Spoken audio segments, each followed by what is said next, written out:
Hello everybody, my name is Whisk, and in this video we are tuning in for the live commentary of Mud Hater against Familiar. It's looking to be like a Geargia against Artifacts. This is for the Hot War League. We are currently 2 points ahead against the Galactic Empire, and this is now an interesting match between the two strong players. So we have missed a few turns, but let's see what's going on. It looks like Mad Hater started with cards, so collecting some card advantage and summoning some moral attacks and swords. And Geargia is just doing Geargia, but you know it's a bad matchup inherently for the moral attack player. But in this case, it's looking like he is ahead. So now let's see what's going on. Summoning Murmillo for another card advantage. It is definitely not bad. Let's see if I can talk in the Discord something.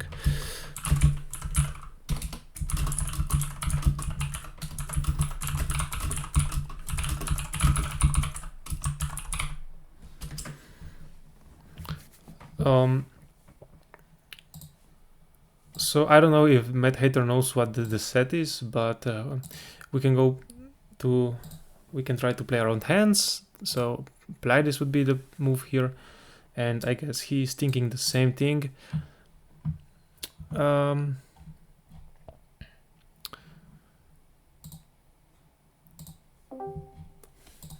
Okay, I found the voice channel, so now I can stream.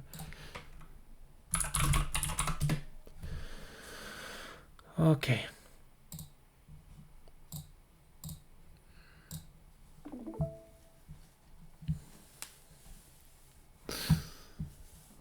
Alright, it looks like the Pleiades was the play, and now we are putting in a big chunk of damage, and now we have a free disruption and maybe some more additional back row.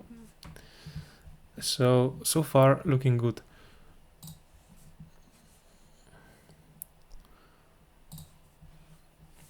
Okay, now it's the Geargia's turn to show how to play against 4 possible disruptions. So I mean even more possibly with the hand traps.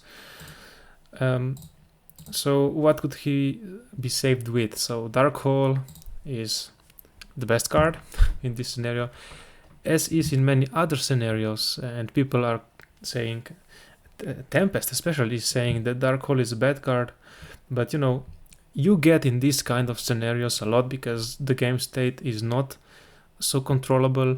You get in the game states that you don't account for, and you need Dark Hole to get yourself out of this mess. For example, here. Definitely, I am a big proponent of Dark Hole. While in this example, even Book of Moon would be nice to force the Arsenal. Then Arsenal plus maybe possible Accelerator in hand is a rank 4, but that still loses to Pleiades. So nothing dangerous so far from the Geargia player. Let's see what he has. And now I have to come up with something to talk while they are waiting, because these guys are taking their time. So now I'm going to be brushing on my commentary skills, and I don't know if I have so much to talk about. Yeah, so the soul charge was here. But if we don't see any other extenders from the Geargia player, this is still not dangerous for the Pleiades board. Oh, and it got bottomless, and that's it for the game 1. So they are siding. Now let's discuss siding in this matchup. So Cat against Geargia. So as we discussed before, I think that the Geargia player is in the advantage matchup wise, and the Cat is playing a uphill battle. So the Cat player is usually siding many cards, at least I am, and these cards are a number of the following: Blackhorn, because the Geargia can push from the extra deck, and normal monsters don't really do much. it's not so easy if they also play hands, but still Black Horn is usually sided. Noblemans, usually 2 noblemans are a classic, and the mind control as a way to like it's like a nobleman, but can also take phase ups and stuff like that. Basically, you are trying to out the set armors. Addition to that, the head player plays Mermilios, so naturally they also play usually 1 acid trap hole to out the sets as well.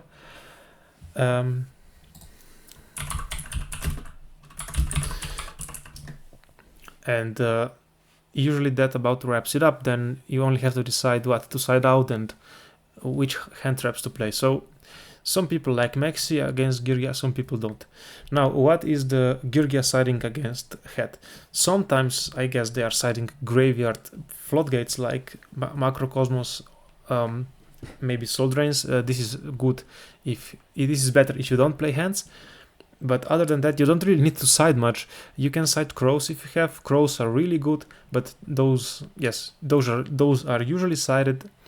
You can side out MSTs because MSTs are not so good against the head or cat deck, and you are trying only to hit Code Haunted. But guess what? Crow hits that as well as Dionea plays, so Crow is just better, and they are of course also bringing in the Cycle Reader. Geargias. So as you saw now, for example, look now, if breakthrough skill resolves on the card D from the head player, it's like game over immediately. It's just so bad. So this is why I personally don't like cat so much. But you know, players are finding ways to play around this going second issue. There are many ways to do that. But one of the ways is to side hands, as we have seen so many people doing.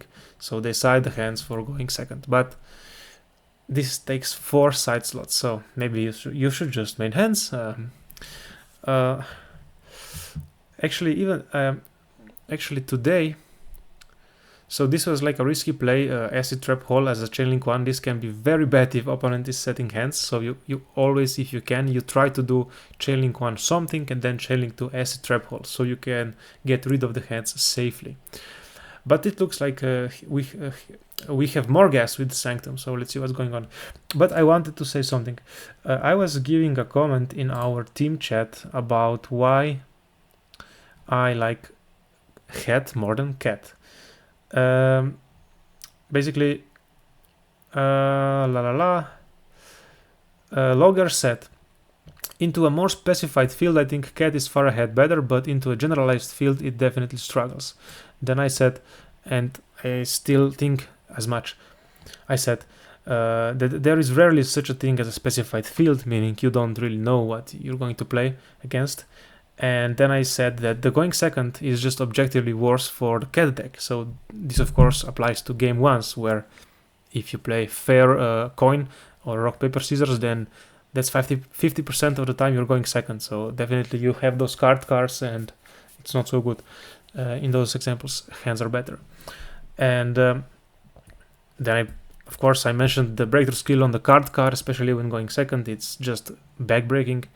Then I wanted to say that the hands give you an additional dimension of stability, like, so to speak, they give you more robustness, which pair together with artifacts, which in themselves are quite fragile, you know, against Crow and against breakthrough skill.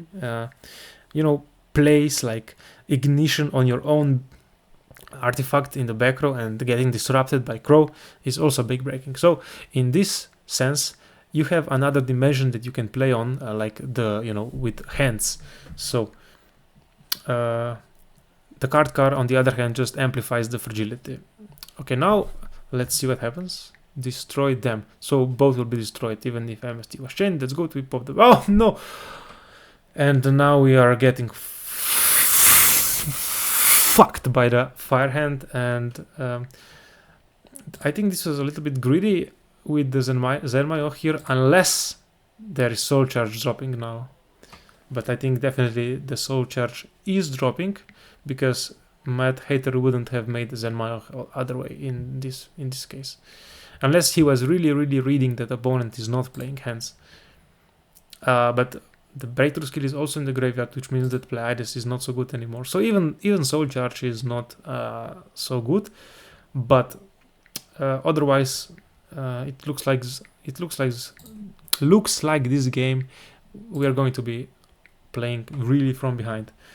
What was I saying about the matchups? My concluding thought for the cat against hat is the following: that cat. So yes, cat is better exclusively when these two statements hold at the same time. We are going first, and the hands suck in the matchup. Otherwise, you can just play hat, and of course, as a extra benefit, you get 4 additional side card space. So now we are bringing in the big soul charge with the 4 monsters. But now we have to somehow deal with the ice hand, breakthrough skill, and 3 unknown cards. So Murmilia is activating because it's mandatory. Tempest always activates stuff. And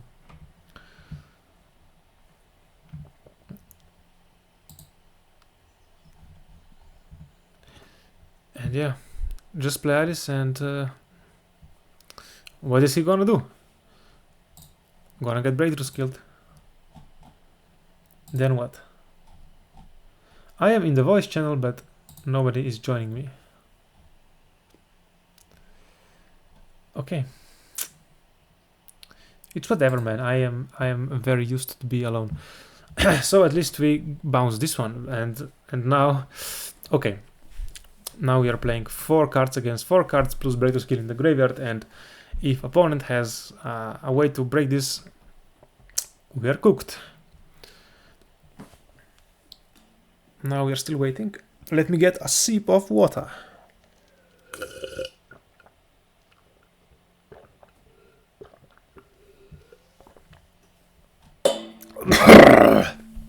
God damn it.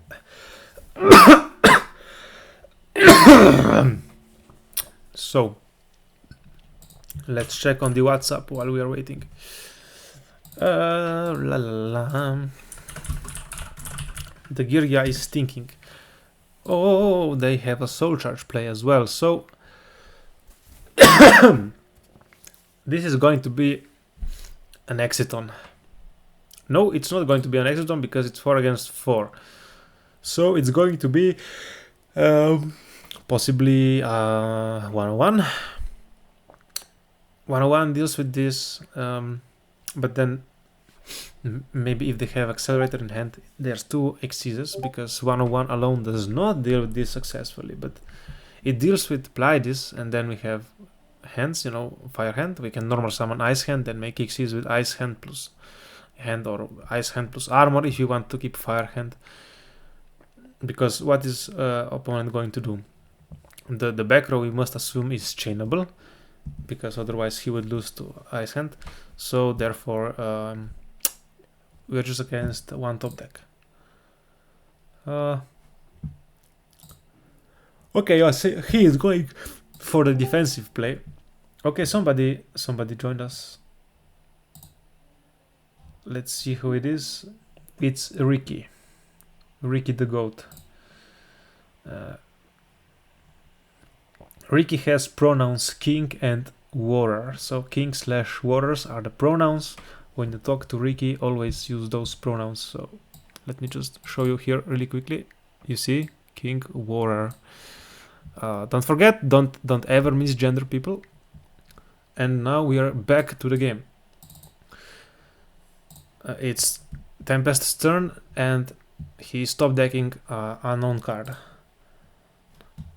Now he has to break, which is quite possibly Ice Hand, Fire Hand, and Armor. Unknown back row.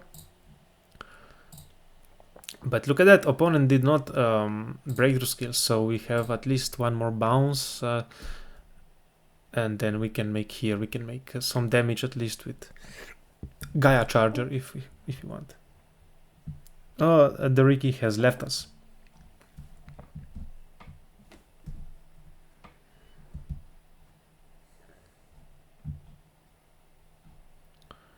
I wonder if I'm even being heard on the Discord. So if I check the settings here. Test.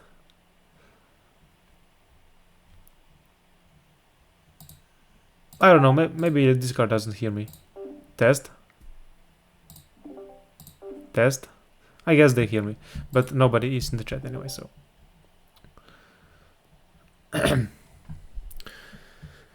Yes, we are in the stage where the mad hater is doing a hard thing, so-called.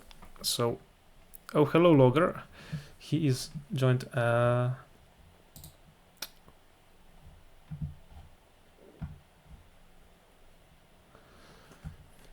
So, can we try guessing what hater is thinking?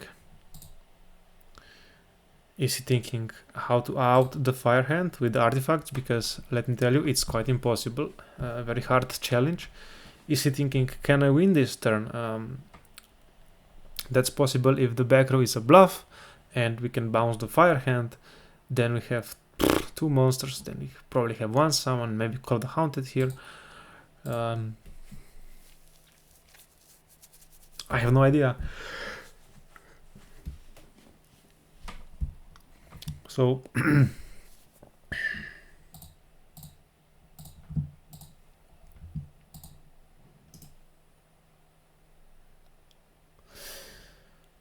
now I am out of words. So setting a back row and what? Now what? Passing? Just putting everything to defense just because the deck can't out a hand. So that is, guys, let me tell you, that is tragic. And that is why Geargia has such a good matchup against artifacts, especially playing hands. Now this is just over, I think. Nothing short of a miracle or a misplay from Familiar will now save Mr. Mad Hater.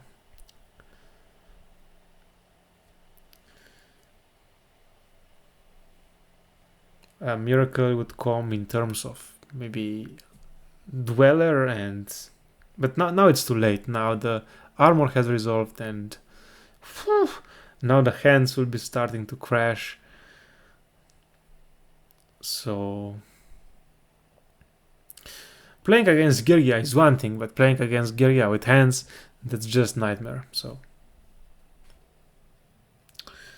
in my match, I was lucky. I didn't get the hat matchup. I didn't get the Geargia matchup. I was playing hands. Sorry, I was playing hat, and I got the spellbooks, which is probably the best matchup. So because you have triple ignition, double twister, triple sanctum, and you know. So how are we dealing with this? There's no way. We have to have Solemn Warning and Debunk to yeah, now at least. No, there's no way. There's just no way.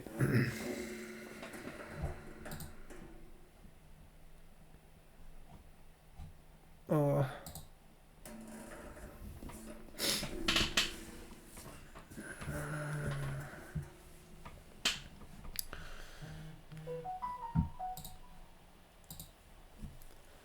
Apply this to bounce, gonna chain breakthrough skill from the graveyard unless opponent has forgotten about the breakthrough skill. No, he's not forgotten.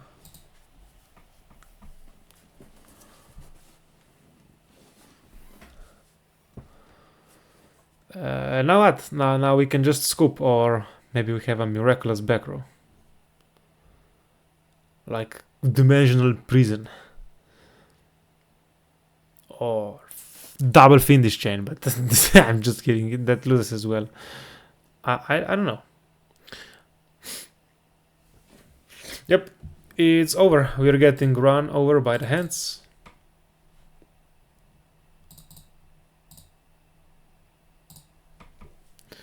So Zenmayo goes bye-bye. Now we have hands. Well, if the ice hand hits moral tag or Begal tag and the second one is moral tag and we kill the second ice hand, then at least something happens. Or maybe the Mad Hater has a trick up his sleeve. Nope, no tricks. And the back row is Sanctum. Well, This is quite unfortunate. We are popping the armor, probably. Yep. And now we are just -3 in card advantage, and we are possibly going to lose one more. So one fire hand is in the board. No, I'll see. Yes, so we are losing. Oh, yeah, we're losing the entire board. So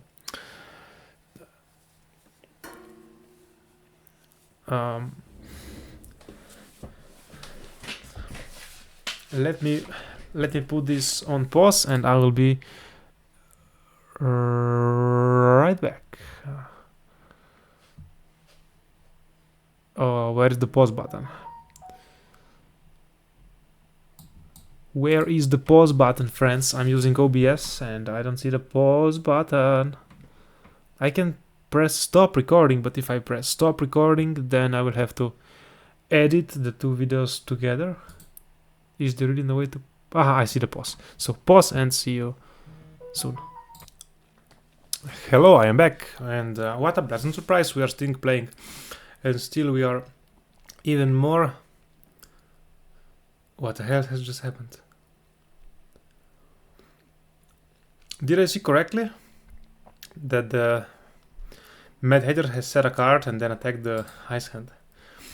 Well, you don't see this every day, guys, so I am also joined with a handful of nuts. And this is it. It's over. We lost.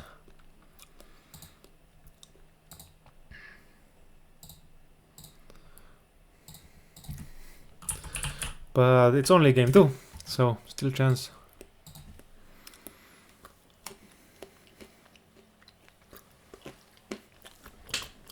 Unless... Nope.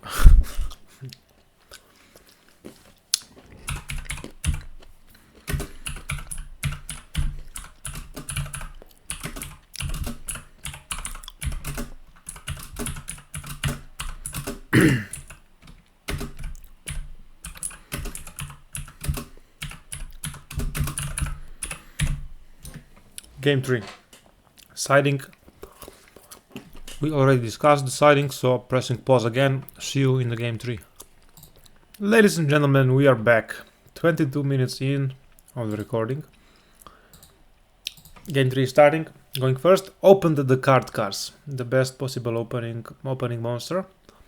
So, in other words, one of the 6 starting monsters that the cat deck plays. So usually 3 1 3 card cards. Yeah.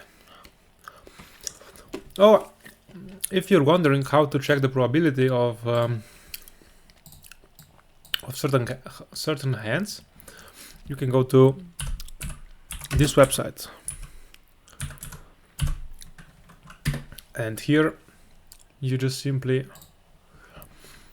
say, oh, not this one, I guess, no. This one? What the hell? Where is it?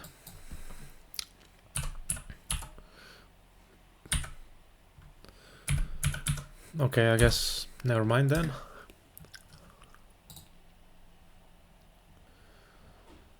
Oh, look at that. Never mind then. So what has happened? Arsenal was summoned, was bottomless, and now it's acid and attacking with Vermillion. So looking at the card advantage, we are 1, 2, 3, 4, 5, 6, 7, 8 against 6.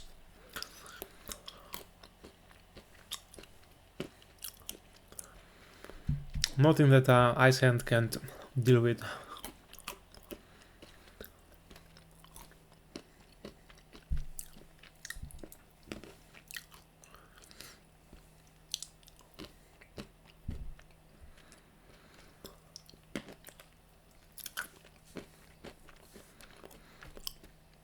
So, you know, Cat should be setting like 5 back rows now.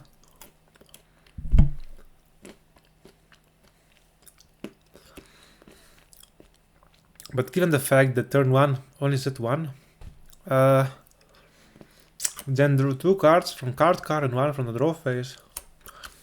And one is AC trap hole. So now we should be afraid that the set monster is fire or ice hand. Therefore, I'm sure that the Tempest will apply the tactic that I have mentioned before.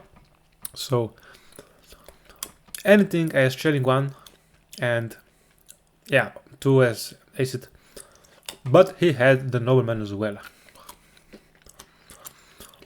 I guess he could have saved nobleman for later and first invested the acid. But this means that he doesn't have anything that he can play as chaining 1 in this turn. So like the best example would be Pot of Duality. Or yeah, Pot of Duality. Drawing more back rows, perfect, because we're gonna need them now to survive this push by Geargias. So if we can stop this with a horn, this is the best possible scenario. He's thinking now, is he going to artifact preemptively? The answer is no. The best response is still horn, because we are denying then. Oh! Accident. No horn. No horn confirmed. On summon.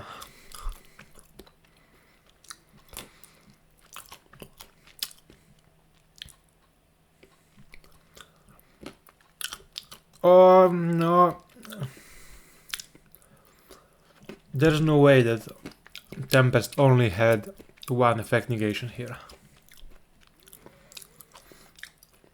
No way.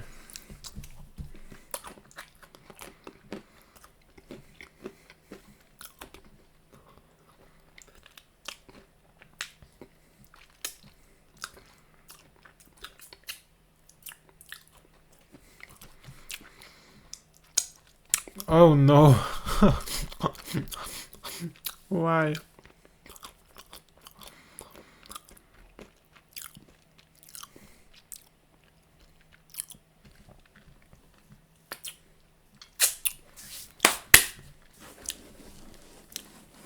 Now I'm sad.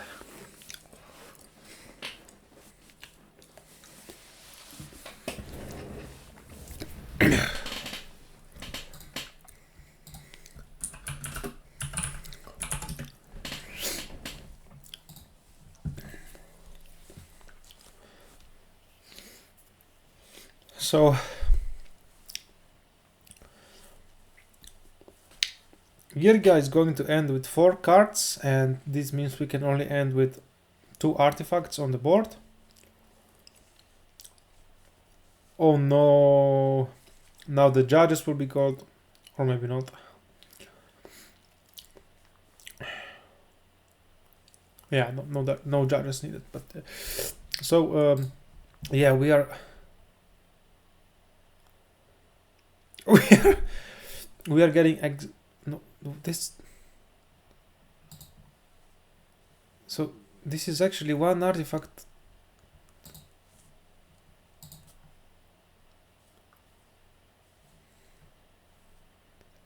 What the fuck?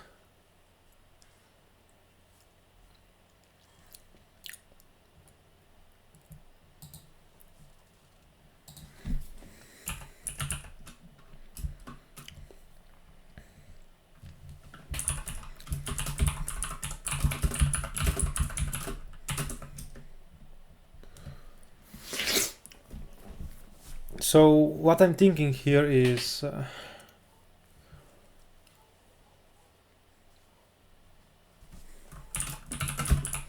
why did we summon 3 artifacts? If we summoned 2,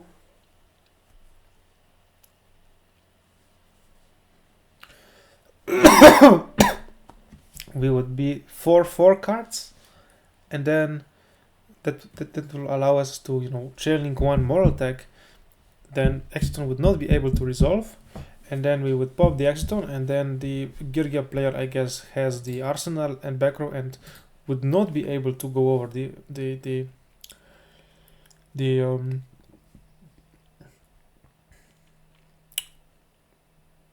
artifacts. So now we are behind again. So the only card that can save us now is like Soul Charge, another Nobleman.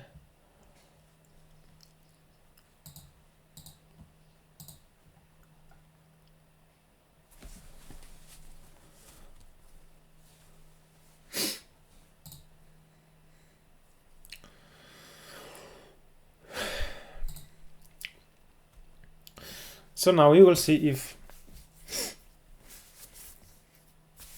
now we will see if the one level 5 Xyz monster is enough to hold on against 3 cards of the Geargia. One of which is top deck, one of which is armor, and one of which is unknown also. So this can go either way, like if opponent has Dark Hole, for example.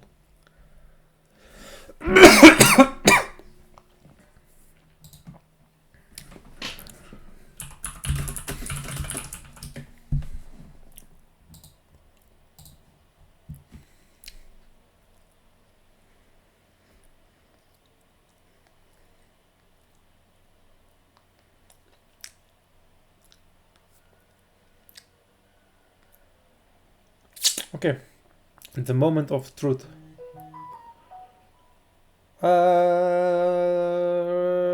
It looks like it's almost over here, guys. We are bouncing the monster. We are bouncing the back row.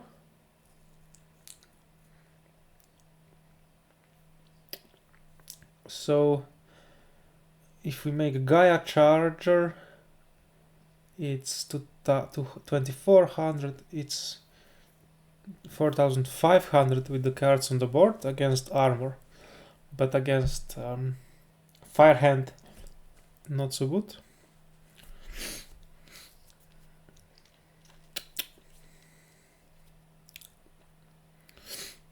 Okay, so call on the moral is a game unless Crow. There is no Crow, which means this is a game. Because we are making second Pleiades, bouncing the monster, put in the moral in defense, of course, before making Xyzs. This is the Tempest special. Now bounce the monster and let's go, baby! So making M7 to show to reveal the extra deck to our opponents, and playing around the Veiler. Battle phase first and then Pleiades. And now we have lots of damage, and that's it. Now we are 3 points ahead, which makes me happy. Especially happy because we got rid of the one Geargia player they were, and that's it. So see you guys in the next one. Goodbye.